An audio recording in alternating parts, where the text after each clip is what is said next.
Yo guys, welcome back. My name is Nathan, and today I'm going to be redrafting the 2016 NHL Draft. Now please forgive me because allergies have been just straight killing me today, so if I sound a little bit different, you know where it comes from. But we're going to be continuing the redraft video series on this channel today. I haven't done it in a very long time, but we did 2014, we did 2015, and 2016 just seemed like the next logical step. But just like the other redrafts on this channel, it's a little bit different than what you might see online. Instead of just going for the top players and the top picks and just going through the best player available, we're going to be going as if the draft happened today, with the same teams in the same order, but if a redraft actually ended up happening, based on positional need, based on best players available, to see which players would go in the top 10. Now, with the mix of team need and best player available, there's a great amount of choice in the top 10 with this draft. And again, these redrafts are based on what players these teams would take now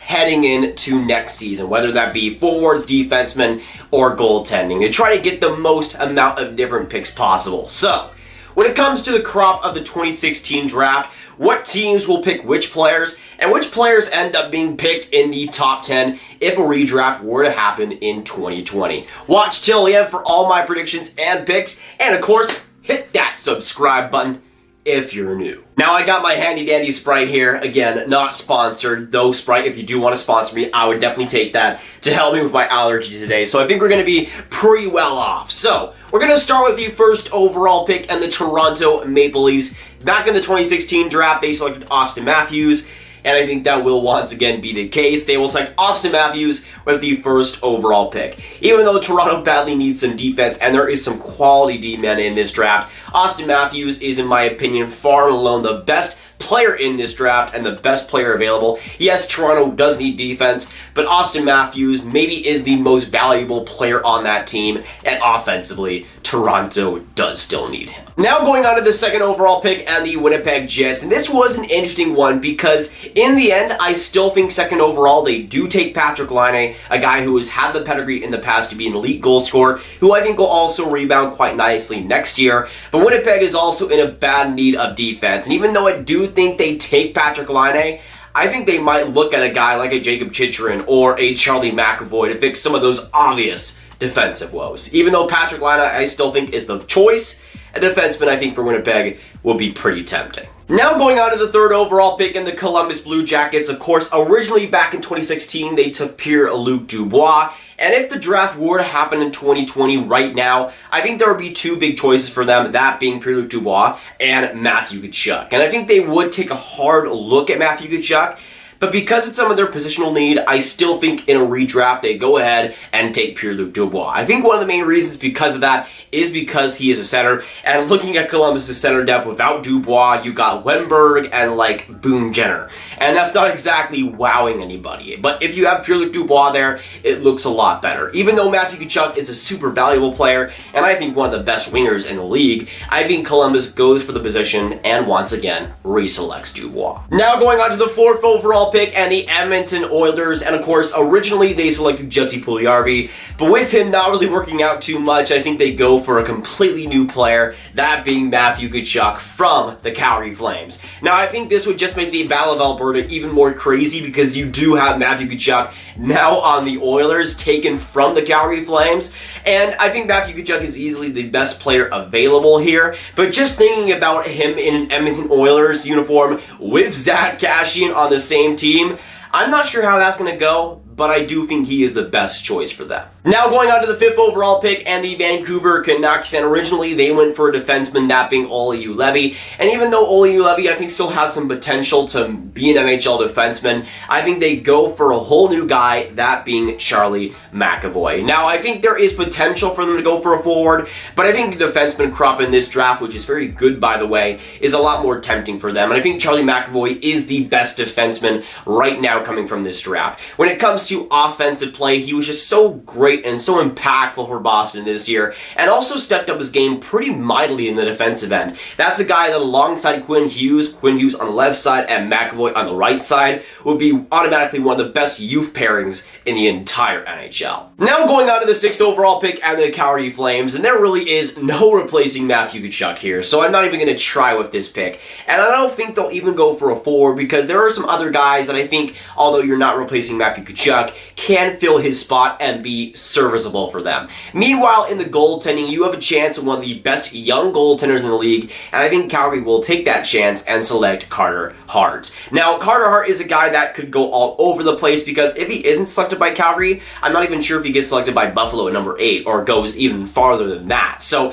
it could be all over the place. But for the Calgary Flames, even though I love me some guys like Dustin Wolf and I like David Rittich on that goaltending end, you have a guy like Carter Hart who has already been so good his NHL career, and a guy that can't be a franchise goaltender, which for Calgary they haven't even had since Kiprusoff, I think. That's a hole that I think they badly need to fill, and honestly, they're not going to fill the Matthew Tkachuk hole, so you might as well look at goaltending. Now going on to the 7th overall pick and the Arizona Coyotes, and they end up selecting Clayton Keller back in 2016, but at this spot, I think they go for a different direction. And I think with that direction, they select Alex DeBrincat. Now, I think Alex DeBrincat kind of fixes everything for Arizona. Even though Clayton Keller is a very solid top 6 forward, DeBrincat is a guy that can be so impactful for them. They already have so many playmakers, and their main problem is putting the puck in the net. And with Taylor Hall potentially going into free agency after next season, if they had the chance to select a guy like DeBrincat heading into next year, I think they do it. The goal scoring pedigree is there. He can fix that power play. He can be great on even strength too. And just imagining him with a guy like Christian Dvorak or Nick Schmaltz, I personally think that's a perfect fit. Now going on to the Buffalo Sabres, and with the Sabres, I think they can go a multitude of different ways. They can go for forward, defenseman, and maybe even if Carter Hart is available, they go for him. But I think in the end, they go for the best defenseman available, and to me right now, that is Adam Fox. Now, just imagining Buffalo's defense of the future of Rasmus Dahlin, Adam Fox, and Henry Jokiharju, that's very good. And I think if Buffalo wants to really strengthen that defense and really strengthen it for next season, Adam Fox is an absolute game changer. Now, Jakob Chychrun might be more of a better defensive player right now, but Adam Fox was so good already in his first NHL season. And I just hope that if he does go to Buffalo in a weird, wacky redraft world, that they just don't mess him up. If you do Buffalo, I'll never forgive you. Now going on to the 9th overall pick and the Montreal Canadiens, and just like with the Buffalo spot, there's a lot of different ways they can go. I think Clayton Keller will be certainly tempting for them, but at the same time at number 9, I think they go for Jakob Chychrun. Now Chychrun is a guy that defensively is already one of the strongest players for the Arizona Coyotes. Really had a great year, I think, this year for Arizona. Really solid overall too, having a lot of great offensive production at the same time. And for Montreal, even though I think another forward would help, that's a team that is in bad need of defense on the back end, and I think Chychrun would help a lot of that. A guy that can shut down on the penalty kill, even strength can be fantastic as well, and he's still one of the youngest defensemen in the NHL too. And I think for the Montreal Canadiens, you have a guy like that who you can put with a guy like Jeff Petrie. That would be absolutely brilliant. Now going on to the 10th overall pick and the Colorado Avalanche.